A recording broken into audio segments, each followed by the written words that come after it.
ஓம் சாய்ராம். நமது சேனலை first time பார்க்குறவங்க மறக்காமல் சப்ஸ்கிரைப் பண்ணுங்கள்.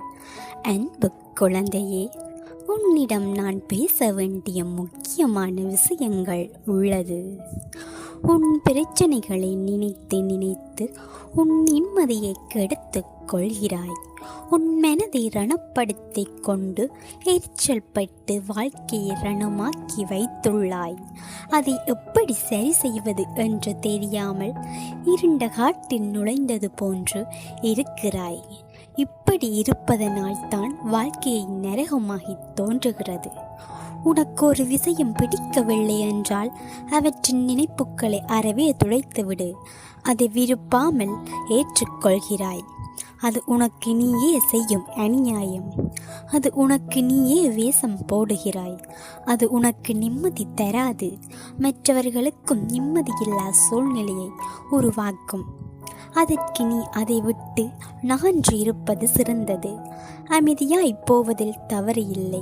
ஆனால் அந்த அமைதியை சிலர் ஏற்க முடியாமல் இருப்பார்கள். காரணம், உன்னிடம் பேசி பழகிவிட்டார்கள். அதனால் அவர்களுக்கு அது ஏற்றுக்கொள்ளக்கூடியதாக இருக்காது. உனக்கு பிடித்த மாதிரி எல்லாரும் இருக்க மாட்டார்கள்.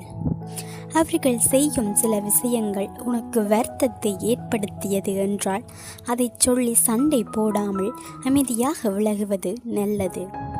அவர்களுக்கு நீ விட்டு சென்றதாக தோன்றும். ஆனால் உண்மையான காரணத்தை அவர்களுக்கு நீ உணர்த்த வேண்டும் என்பதில்லை. உன்னை புரிந்தவர்களாக இருந்தால் அவர்களுக்கு தெரியும் அவர்கள் செய்த தவறு என்ன, இதற்காக நீ அமைதியாய் இருக்கிறாய் என்று.